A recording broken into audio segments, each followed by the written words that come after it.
Transmission received. O5 Council ID detected. Playing log now.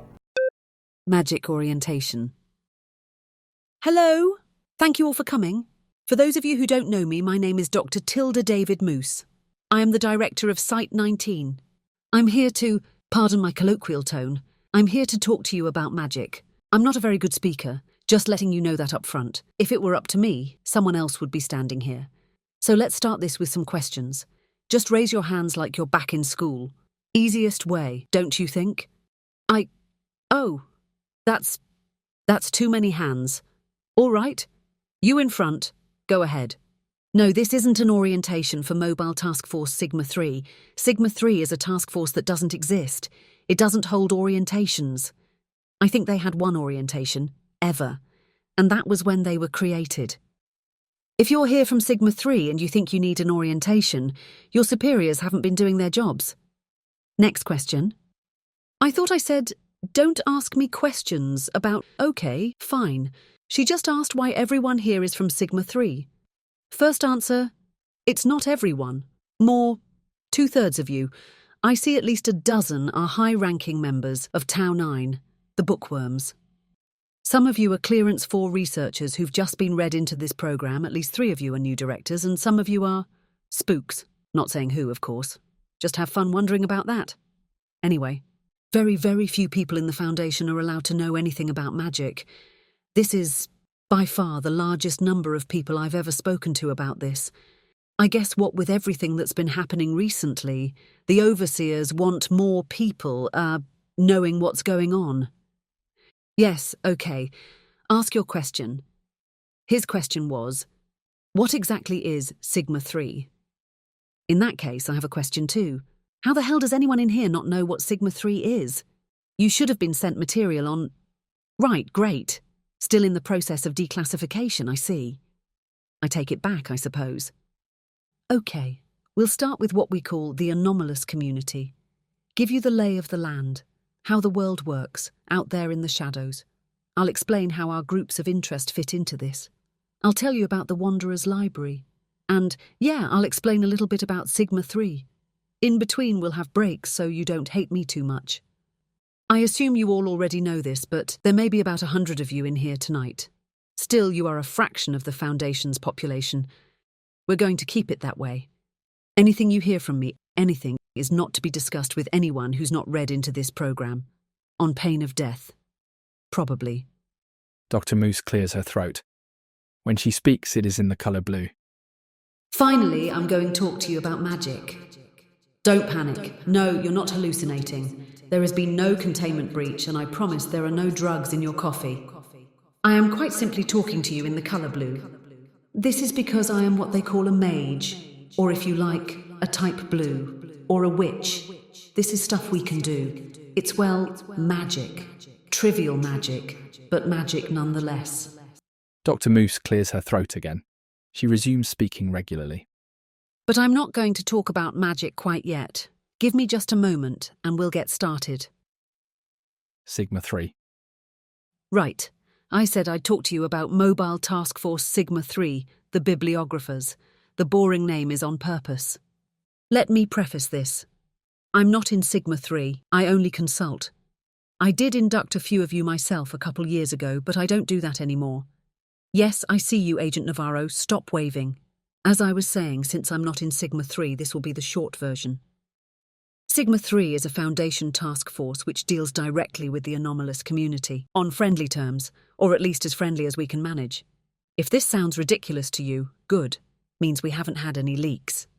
Originally, Sigma 3 was one of the task forces that took part in the failed invasion of the Wanderer's Library 3 or 4 decades back. It was the only one left mostly intact. Afterwards, it was reformed and repurposed by order of O5 Command. They are not a paramilitary task force, nor are they a containment team. They are the product of our superiors being very, very concerned about the idea that the Foundation might miss out on some important things, world-ending things, simply because we are so isolated from the anomalous world. Even with the invasion of the library, if we had sources within the anomalous community, and if the task forces, or at least their leaders and the people doing the planning for them, had been cleared to know what we did already know about the library, then the operation could have gone significantly differently. As it was, the library incursion involved no people who had even heard of the library before the op began. It was too highly classified, and we didn't have any direct sources, people who'd been in there long enough to seriously know what it was like. We still don't even know what happened when we went into the library. The memories of everyone who went in were different. Even our existing recordings, actual audio-visual footage, directly contradict each other. Some of the survivors don't remember even going in at all. What we know for certain is that even now there are still Foundation members left behind in the library, imprisoned beyond our reach, beyond any reach, and that this was completely preventable. But I'll get back to the library. We have always had some sources in the anomalous community. We have a long history of cooperating with the Global Occult Coalition, which is far more part of the anomalous world than we are. We also created Mobile Task Force Tau 9, the Bookworms, to deal with anomalies related to the library, the hand, and magic in a more traditional manner. But that could only take us so far. Command decided we needed ears on the ground. Originally, Sigma 3 did not make use of any direct anomalous means. In recent years, this has changed. There are people who are actual, practicing magicians in this very room, members of Sigma 3. People who are anartists, people who do double duty for organizations like Marshall, Carter, and Dark, the Serpent's Hand, and other anomalous organizations. And they've had results. Sigma 3 has contained a high number of actively dangerous anomalies that could not have been secured without cooperation with more benign anomalous entities. There are at least 36 SCP objects which Sigma 3 contained directly that I'm aware of, and more that Sigma 3 acquired at least some information for. I'm not allowed to name most of them tonight because not all of you are on Sigma 3 and cleared to know that, but just from SCPs I've worked on as project lead. Sigma 3 helped locate SCP-003, Biological Motherboard, the first SCP object I was assigned to, through a remote viewing operation coordinated with outside sources of information from the Wanderer's library. Sigma 3 also discovered and acquired SCP-472, the Bloodstone, through contacts in the anomalous community. On a larger scale, Sigma 3 helped prevent a direct, coordinated assault against the Foundation about a decade ago, after Incident Zero, an assault that would have crushed us, and that's almost impossible given the Foundation's size and defenses. I can't tell you the exact number of times that Sigma 3 has literally saved the world, but I can tell you it's in the plural. In exchange, Sigma 3 is set apart from other Foundation task forces. They do not aid in the containment of any anomalous entities, not even indirectly, unless it's done with the cooperation of members of the anomalous community. This is where many people stop and raise hell. This is worse to them than even task forces like Omega-7 or Alpha-9. Those task forces use or used anomalous entities, but this task force actively shields certain anomalous entities from containment. Worse, sometimes Sigma 3 even makes deals which allow anomalous entities to go free. This goes against the fundamental ethos of the Foundation, they say, and maybe they're not wrong. But as things stand now, the Foundation is not capable of simply containing every anomaly out there in the wild. Until that time, Sigma 3 has proven its worth. What good is our ethos if we don't have a world to protect? Let me get colloquial again. Sigma 3 are the people whose job it is to know if some cultists are summoning Cthulhu. Generally, their friends and neighbours don't want the world to end, but maybe they can't really do much to stop it. But we can. They have the knowledge. We have the resources. They may not know we're jailers, members of the Foundation, but when Cthulhu's involved, they don't mind telling someone who knows someone else who can call in one of our bigger mobile task forces and bust some heads and save the world. Not that I'm saying Cthulhu really exists. If it does, then you're not cleared to know about it. Just an example. I think we're due another break. Come back in 20 and we'll talk about the, so-called anomalous community. The community. All right, the anomalous community. What's that mean? The anomalous community makes up all the people in the world whose lives involve the anomalous, people of all types imaginable. A patchwork of individual communities, totaling a few 100,000 people worldwide. That's probably more than you'd guess, but so it goes. and another reason why Sigma 3 is necessary. These are all people who are aware of, and often are exposed to, the anomalous world. For some of them, it's part of their daily life. Many of them have access to the Wanderer's Library, and most of them have heard of it. Many are involved in the so-called Anart community. Many are involved with the Global Occult Coalition and the Serpent's Hand. Even the Foundation itself has roots in the anomalous community, from a very long time ago. If you listen to some of the stories, no, that's not an official statement, I'm only repeating rumours. Take them as you will. How many actually have anomalous capability? Well, that's an open question. A distinct minority are low-level type blues, who can do little tricks or learn a few spells out of books. Mages, witches, magicians, soothsayers, etc. People like, well, me, before I defected to the Foundation. When we catch these people, we don't usually classify them as SCPs. The ones we've kept are mostly classified as anomalous items. Sigma 3 handles a good number of them. In terms of GOIs in the anomalous community, well, technically, they all are part of the anomalous community in some way, but the bigger ones are... Let me get this slide working. Are we cool yet? The Chaos Insurgency, the Church of the Broken God, the Fifth Church, the Global Occult Coalition, the Horizon Initiative, Manor Charitable Foundation, Marshall, Carter and Dark Limited, Office for the Reclamation of Islamic Artifacts, Oneiroi Collective, Sarkic Cults, the Serpent's Hand, Unusual Incidents Unit, UIU. As you can see, that's most of them. AWCY, the Insurgency, the Fifthists and the Sarkists are more fringe. Technically, so is the Church of the Broken God, but the so-called devout are far more accepted in the anomalous community than you might think, except by Horizon allies. Manor, Horizon and Aurea are initiatives within the anomalous community, I guess you'd call them. MC&D is just what you think it is.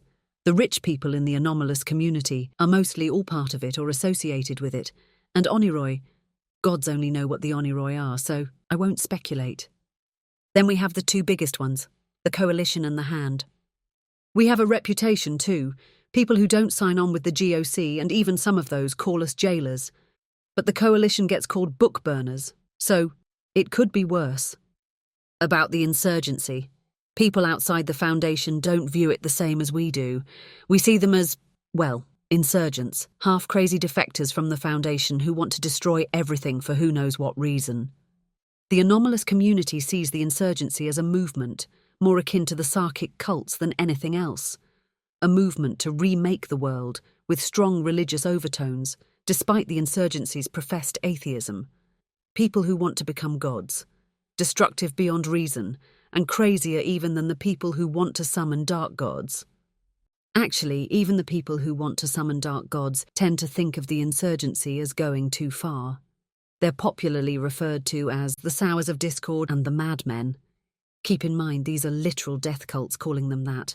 The insurgency won't be winning any popularity contest anytime soon, which is probably why they haven't... No, I digress. That's classified. Let's talk the Hand and the Coalition. The Global Occult Coalition is the big brother of the anomalous community. They're the cops and the executioners. They have 108 member organizations, all of them anomalous in some way, all of them shielded from us by the Coalition. The Coalition cares a lot about maintaining the so-called masquerade. They wish to preserve normalcy just as much as we do. But we aren't part of the anomalous community, and they are. Generally, all the respectable members of the anomalous community or those in high society are on board with the Coalition. However, they're called book burners because after their formation following the Seventh Occult War, around World War II, they essentially enacted a hostile takeover of the anomalous community. Either you signed on with the Coalition, with Big Brother, or you got crushed. Some elements of the Coalition got on the wrong side of the library, and they were mystically barred from it ever after, just like us. Ironically, even though they crossed the library first, they were acting on information they got from us, but that's a story for another time. Suffice to say, many Coalition members are still spitting mad about losing their library access. I suspect it caused the Coalition to tamp down many of their activities. Them being barred made it a lot easier for people who hated the coalition to go underground. All they needed to do was get into the library. The Serpent's Hand is sort of the yin to the coalition's yang. The Hand are a movement springing from opposition to the coalition's whole Big Brother thing, to the idea of containing or suppressing the anomalous community. They're the radical activists of the anomalous community, but also the ordinary people who don't take to their equivalent of big government. The Hand takes all types, anyone who wants to join. So there's a lot of decent folk and a lot of death cultists too.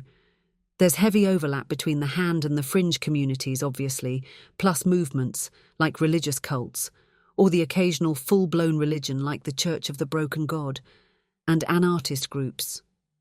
Hand types tend to dislike us too, but they like us better than the coalition because we try not to kill people. This is also why Sigma 3 can exist. Full disclosure, I used to be a member of the Serpent's Hand. I got into it through a college organisation, spent a few years in it before defecting to the Foundation. It's how I became a Type Blue, a magician. Not answering questions about my incredibly interesting history, sorry, but I'll talk about the magician part in a bit. Right now I think it's time for another break. The library. What is the Wanderer's Library?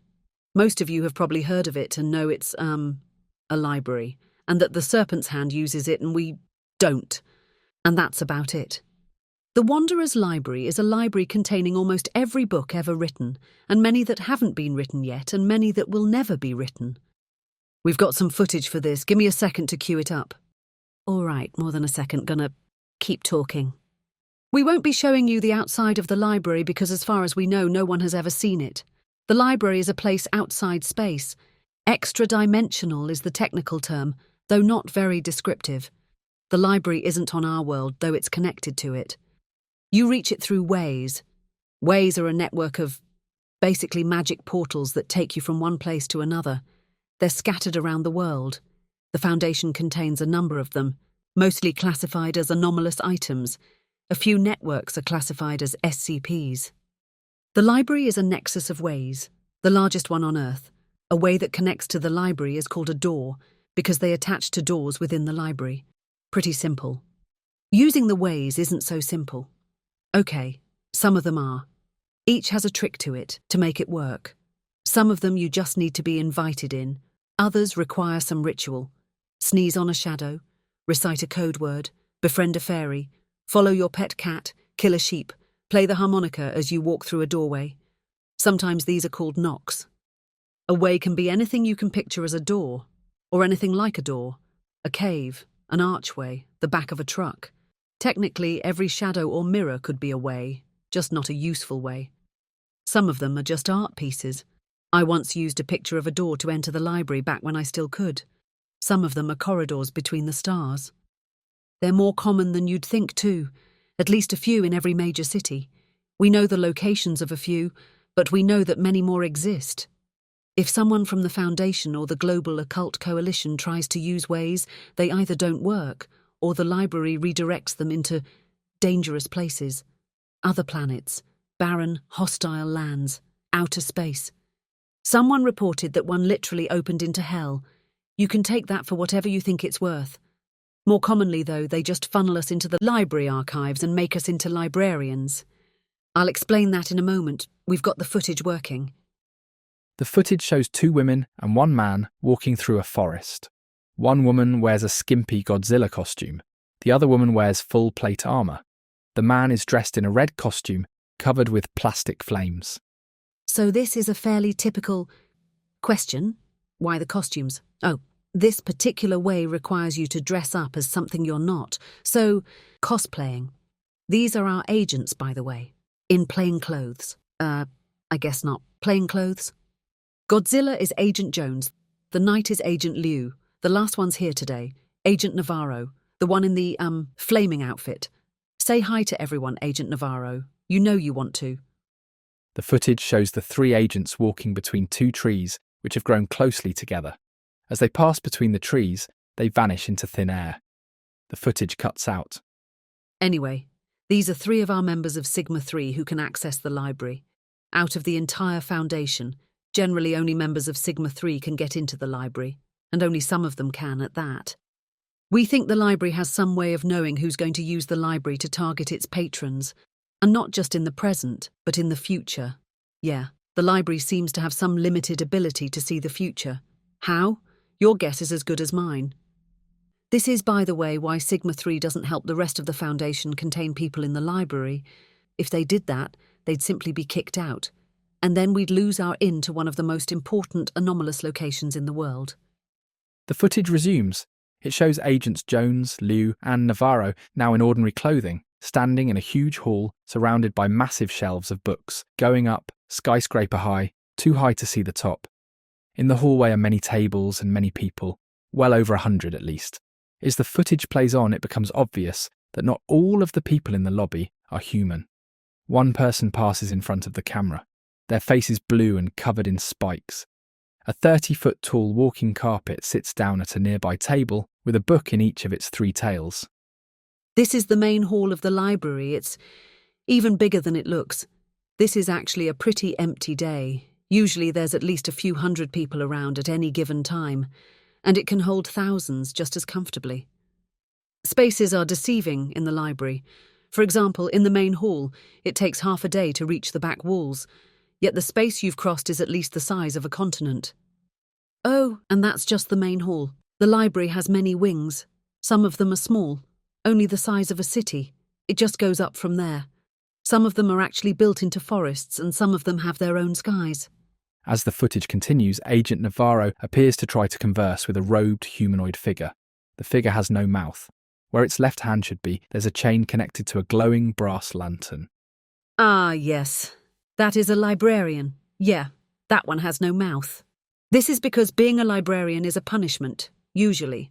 There are a few voluntary librarians, and they look particularly strange, but we won't be seeing those on this recording. The ones with no mouths are docents. They guide people through the library and enforce the rules of the library. They are scary as hell. Just one can take out one of our paramilitary squads all on its own, with ease. When they've been involved in containment breaches, which has been incredibly rare, the damage has been massive, and they're not even the library's biggest defences. The other 2 common librarians are archivists and pages. You can see some of the archivists in the background of this shot here. They're at the large desks to the left. They are attached to their chairs. They have no legs. And you can't see it from this angle, but they have no eyes. Don't need them to read, apparently, and... Something like a human spider scuttles across one of the shelves above Agent Liu's head. She doesn't seem startled. That's a page. They take care of the books directly. I've never seen one touch the ground. All of these used to be people. Most of them were human. Now they're not. See, the library has rules. Don't damage books. Don't steal books. Return books on time. Don't damage the library. And don't harm those within the library. If you break rules too egregiously, you are forcibly made into a librarian. And, yes, a number of Foundation agents are trapped in the library right now, serving out sentences as librarians. Given the nature of their offences, if we're lucky, they'll get out in a few hundred years. Question in the back. No, unfortunately, there's nothing we can do for them. We don't even know which librarians they are. Ah, more questions. All right, let's pause the footage. The footage pauses as Agent Jones appears to be flirting with a floating, regal-looking mermaid surrounded by a stack of green books floating in orbs of water. All right. More questions. You in the, shirt? Go ahead. Can we use Sigma 3 to retrieve books from the library? No, not as such. First, the library already has its eye, metaphorically I assume, on us. If we start making plans like that, even seriously start entertaining them, we might lose access to the library. We have to rely on whatever information can be filtered through our Sigma 3 agents. Whatever they can film, copy down, etc. Believe me, that's better than nothing. Second, I haven't yet talked about library cards. To check out books, to take them out of the library, you need to have a library card. The library gets a copy and you get a copy. On that card is a magical signature that counts as your true name. For the majority of you who don't get the significance of that, we don't have time to get into the true naming business. But what that means is, anyone with that card can cast spells on you as if you're willing. They can do nearly anything to you if they're good enough, and the library certainly is. Library cards also confer the protection of the library to a certain extent. Killing card holders is part of why the Global Occult Coalition got kicked out of the library. They were smart enough not to kill anyone in the library directly, though they did end up killing... Sorry, I digress. Point is, the Coalition used the library to monitor dissidents and execute them once they left, and you can't cheat the library. I bring that up as another reminder. This is why Sigma-3 cannot ever help the rest of the Foundation contain anomalies using the library. We can get death cults and such like because they're also targeting other library members, and because other library members are helping us do so, but even then we have to be cautious. Let's keep going. The footage resumes. Navarro, Jones and Liu head past more massive, endless shelves and walk into an atrium. There's a coffee house set up incongruously on the edge of a field of wildflowers. People perch laptops atop stacks of books. Liu gestures animatedly at an empty blue couch that looks like it was designed for something much larger than a human, and probably with a different limb arrangement. Another question. Does the library have free Wi-Fi? Okay, I know you're joking, but the answer is actually yes. The library has almost anything you can think of. People can live their entire lives in the library. They typically don't, but it's possible. A massive, towering behemoth lumbers into view, like a cross between a sauropod dinosaur and a kraken. Its many eyes fix on each small humanoid in turn as it passes, blotting out whatever strange light source emanates from the top of the library atrium. Its eyes seem to fix for an especially long time on Jones, Navarro and Liu, but then it passes onwards, vanishing through an archway that's much too small for it to fit under. And that is one of the library's bigger defences. This one didn't appear when we invaded. Worse things did. It might be some kind of librarian. It might be something else. Who knows? They call it the elephant god, even though it's not much like an elephant. The size, I guess. The footage ends as the 3 Foundation agents gawk at the monster's disappearing tails. And that's all we have for today. Keep in mind all this is only a fraction of the library, the parts that can easily be accessed from Earth. The library has what they call archives, which include the inner workings of the library, as well as the wings of the library where humanoids like us don't visit. None of the Sigma-3 agents who can get into the library have access to the archives. Library doesn't like us enough, but we have people working with us who can go there. A very few, mind you. The archives are not entered lightly. They have a manticore in there. And the archives are where things really went sideways when the Foundation forced their way into the library. The strange ways, the boiler rooms, the guards on the routes, I'm sorry, it's hard to talk about some aspects of this place without sounding like you're speaking fairy tale. Anyway, like I said, no one really knows what happened when the Foundation tried to take the library. All right, I really need a break, so let's all have dinner and then come back for our final discussion about magic. Magic. Welcome back. I hope you had a great dinner, or whatever you did. I'm not here to judge. So, magic. Anyone who can perform magic on a consistent, sustained basis is a type blue. Colloquially, a mage, a witch, a magician, whatever. The term type blue, the Foundation lifted from the Global Occult Coalition. The Coalition classifies humanoids with anomalous capability using colours. We at the Foundation mostly use their terms for green and blue. Green is reality bender, blue is magician. Before coming here, some of you read transcripts of a lecture given to new Global Occult Coalition operatives about applied thaumatology. Magic, in other words. The rest of you will have access to some of those transcripts after this session. Your higher-ups want you to read these because new GOC trainees still start off reading those, even though they're decades old, and some of the information is... I would quibble with its presentation. The important thing is that you know half the baseline our competition has started from. I'm here to give you the viewpoint of the other half. You already know that I used to be a member of the Serpent's Hand. You in the back, who raised her hand when I mentioned the Coalition transcripts?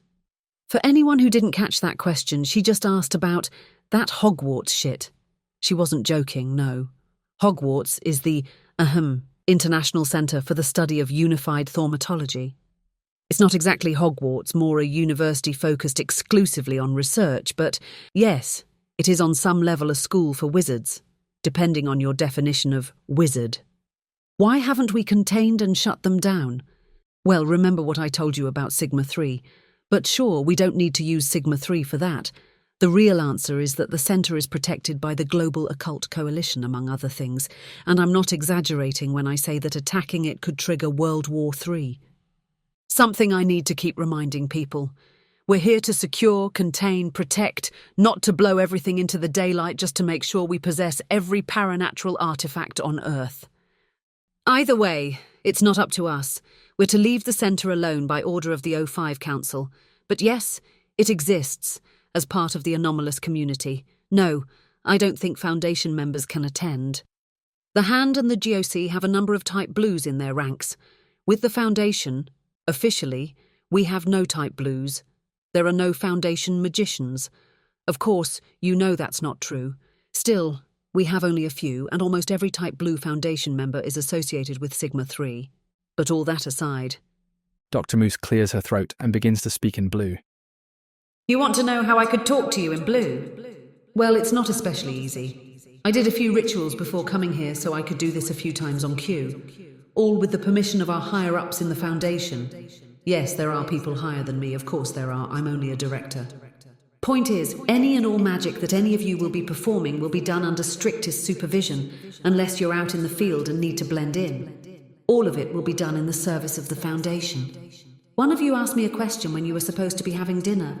She wanted to know why we can talk about Type Greens, reality benders, when we can't talk about Type Blues. Some of you have already guessed the answer. The truth that none of you are to repeat in mixed company, certainly not to anyone else in the Foundation, is that anyone can become a Type Blue. Anyone can become a magician. Anyone can learn to perform magic. Many of you are going to at least attempt to learn. Most will not succeed, but it is possible for any of you to succeed. She clears her throat and resumes speaking normally. That gets a little wearing after a while, and a couple of you look ill. Sorry about that. Anyway, anyone can become a Type Blue, but there are some caveats. The first is sometimes called potential. At least, it was called that when I was a member of the Hand. A few people get potential through their genetics, but 99.9% of the population is born with a potential of nothing. After that, whether you get potential is like whether you get cancer. There are about 1 million factors. Some of it's how you think, some of it's how you do or don't fit into society, some of it's your kind of intelligence, and sometimes there just is no identifiable cause. Generally, if you want to become a magician, a Type Blue, you first figure out what your potential is, what life's given you. If you're lucky, you'll find an established magic tradition that suits you. If you're very lucky, by which I mostly mean you're a Type Blue already and didn't know it, you can just go ahead and start practicing. Otherwise, you have to take a good, long, hard look at yourself. Because becoming a magician is hard. It takes a lot out of you, something different from every person. It usually requires some kind of sacrifice. Question? Go ahead. No, I don't mean a blood sacrifice necessarily. Even in the anomalous community, that is very much not socially acceptable. When I say sacrifice, I mean physically, emotionally, spiritually. It's different for everyone. Why a sacrifice? Because it's about perspective. Not just your perspective, but the perspective of others, on you, the perspective of reality. It's about changing how the world sees you, how you see and interact with the universe. You're confused, that's understandable. Let me try to rephrase. Becoming a magician is all about discovering and altering your metaphysical place in the world. This can be temporary or permanent. Temporary is easiest. Most people can create a really minor working or a spell. Serpent's Hand members often start with making blue lily flower chains. Then they follow a really complicated set of instructions that, with the right materials and mindset, as well as membership of the Serpent's Hand, produce temporary potential inside them, which they then use to work the flower chains to add magic to them. Anomalous effects. Those effects are different for everyone. It's impossible to try to make every Type Blue make a luck charm, because almost everyone who doesn't believe in luck will reliably fail it, except, oddly, actual statisticians who know what it would take to create actual luck. Point is, it's not directly predictable what any one person can and can't do. Let's have some more demonstrations. At this point, you've all heard me talk in blue. Let's see what someone else can do. Agent Navarro? What do you mean no one told you in advance you'd need to put on a show? I'm telling you now. You up for it or not? I thought so. All right. Everyone who doesn't know, this is Agent Daniel Navarro. Agent Navarro is a former AN artist, and like me, he is a type blue. Director Moose hands Agent Navarro a slip of paper and a knife. Whenever you're ready, Agent Navarro. Agent Navarro glares at Director Moose. After a moment, Navarro picks up the knife and, with a dramatic gesture, slices across his left palm. A burst of iridescent fire blazes up from the wound. Navarro holds up the fire in his hand. It whirls and twists in the dimmed room. Agent Navarro was born a type blue. He discovered his talent when he tried smoking as a child and got an unusual result. He discovered the blood magic aspect of his talent through resources in the Wanderer's library. Navarro conjures more bubbling bursts of iridescent fire and begins juggling. A few people cheer in the audience. All right, that's enough, Navarro. You're getting blood everywhere. Sit back down. Someone get him a bandage. Go ahead, you in the back. Ah, yes, I mentioned magic traditions. I'm actually quoting a Dr. Everett Mann here, who's done some interesting thaumatology studies for us. Magic is magic. The Coalition are generally taught the same basic framework for magic, stuff like hue and backlash and all that. The hand tend to be less consistent, go more into really esoteric stuff. There are many, many traditions, and almost no universals. Unless you're talking rituals and such, which are made to work for anyone, potential is different for different kinds of magic. One old European pagan tradition may work for you, and another originating from less than 50 miles away may not. And people like Agent Navarro don't even have a tradition in any real sense, just some stuff that works. I mentioned Navarro was born a type blue. I was not born a type blue. I became a magician another way. I was talking about potential, right? Well, to do anything serious, you can't get by on temporary potential. It has to be permanent, and that means you become a type blue. Let's be clear here. That means you become an anomalous humanoid, even if it's in a way that's nearly invisible. Agent Navarro and I, anomalous humanoids. You might say, well, if we never performed magic again, we'd be indistinguishable from normal too, right? Well, no. Beyond our anomalous capability, there's a type of anomalous radiation associated with being a mage. The GOC have scanners that can visually read this. So do we, actually, though we don't usually use them in the field. The GOC color code this type of radiation blue, hence type blue. So how do you become a type blue? You have to shift your perspective on the world. You know that center we mentioned, the GOC Protected Magic School? They have a standing 50 million prize for anyone who can identify a reliable, universal, standardized process for becoming a type blue.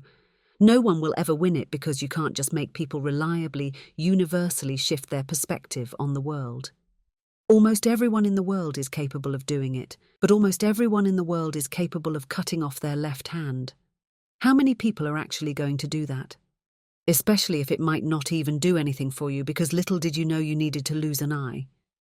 Becoming a mage isn't always as awful as that, but for some people, it's worse. There are 3 major avenues to becoming a mage. Some of them are acceptable to members of Sigma 3, most are not. I hope that which is which will be obvious.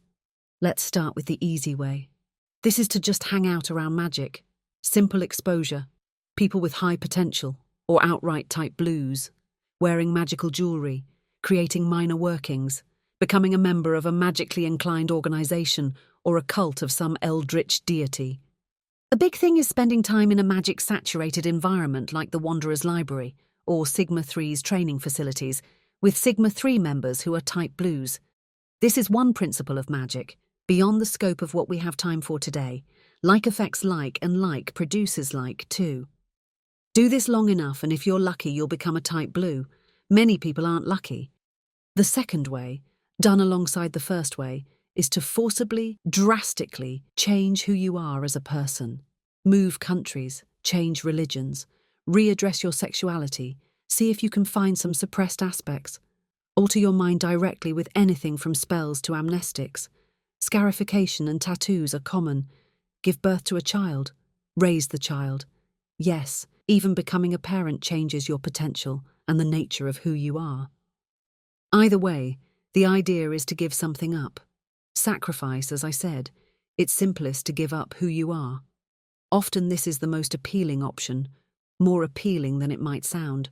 After all, you might end up a better person when all is said and done, and a better person who can perform magic. For the desperate, this method includes making a bargain with a powerful anomalous entity. Even in the anomalous community, this is rarer than you might think, because most of these entities are predatory. Many will take everything a person values and give little to nothing in return. But there is no real limit to what you can give up. These are dangerous waters. One may sacrifice body parts, loved ones, pieces of their life, their future, and in some cases, that's even worked out in the magician's favour. Well, not for sacrificing loved ones. I hope I don't need to tell you all that sacrificing loved ones for magical power is never worth it, not even in practical terms. The third and final way is to change the world, or wait for the world to change. Of all of these avenues of gaining supernatural power, this runs the most counter to the goals of the SCP Foundation. Yes, even more so than sacrificing loved ones, we want to preserve normalcy. The world can certainly change on its own terms, but the Foundation doesn't want the world to be forced to change by anomalous means. The Serpent's Hand does want to change the world. To some extent, though you won't hear most of us in the Foundation admit this, they've succeeded. While we don't have exact numbers, we know for a fact that there are more Type Blues today than there were 50 years ago, more than there were 10 years ago. At least some of this can be attributed to the recent swelling in the ranks of the Hand. The Chaos Insurgency also understands this. This is why they wish to change the world, to their liking. That's why they're called the Chaos Insurgency. It's not just a cartoon supervillain name. I mean, it is that, but it's also a statement of purpose. Sigma 3 only works with factions of the Hand who do not want the world to change, at least not to the extent that the Insurgency does. They may want more Type Blues in the world than we do. They may want to eventually break the masquerade. And we don't want that, and we can't and won't help them with that, but they still want the world intact. Like we do. There are a lot of dangerous things out there, some of them people, some of them far beyond people, who have immense motivation to change our world for their own benefit. They're the worst of the things out there who want to drag us all back into the dark. In most cases, they aren't even evil. They just want to rearrange the anthills to make themselves the new queen. Hopefully now you understand why a little better. This is the only thing we can understand about some of those things, because they're unknowable in every other way. There's another side to all of this. The ultimate reason why all this Type Blue stuff has to be kept secret, and why we in the Foundation can't just become a cult of magicians. If the entire Foundation embraced magic, if every researcher or MTF agent took advantage of the power, the real significant power that magic has to offer, if everyone outside of Sigma 3 all became Type Blues like me, then our perspective on the world would change. And if that happened, we might not be able to hold back dangers to reality any longer. Everyone at the Foundation, at a sufficiently high level, spends their time around anomalies. We contain them, and honestly, very effectively even with the odds so strongly against us, with science and concrete. The vast majority of our containment procedures, with exceptions made only when strictly necessary, are non-anomalous in nature. You could say that we believe in science and concrete. Can you imagine what would happen if we stopped believing? If we changed the way we saw the world? If everyone at the Foundation became mystics? It could be the end of containment, forever. The end of the Foundation's preservation of normalcy, and then we'd all be at the mercy of all the horrible things out there, the old gods and demons that would ensure humanity does nothing but huddle in caves around campfires and scratch on the walls forever. Your mileage may vary on whether this is true, but let me be clear. Your mileage is only allowed to vary within the specific context of Sigma 3. I say Sigma 3 because everyone else here already knows this. No one else in the Foundation is to be exposed to this perspective, or they might not be able to contain threats to our reality.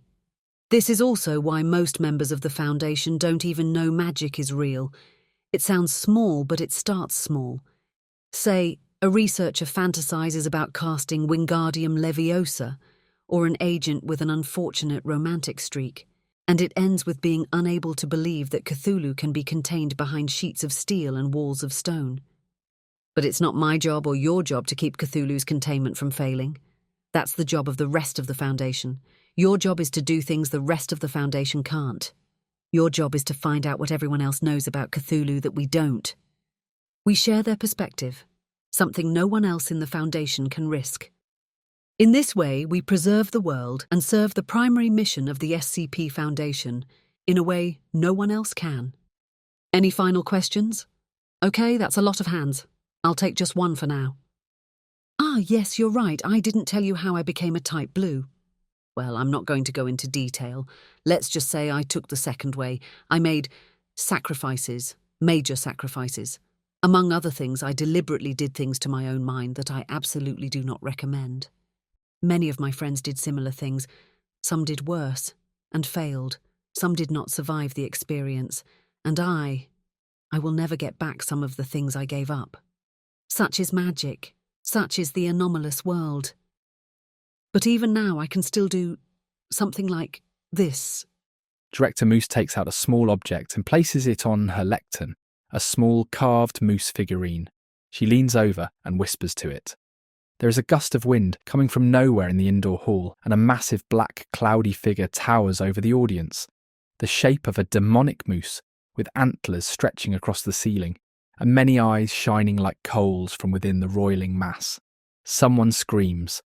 The moose resolves into a cartoon of a frowning face with antlers, ruining the intimidating effect, then shifts and dissipates into smoke. Director Moose leans against her lectern, looking strained. The moose figurine is gone. After a moment, she smiles. Now you know how I became director of Site 19. A joke. Just a little joke. Right. Dr. Moose clears her throat. That's enough for today.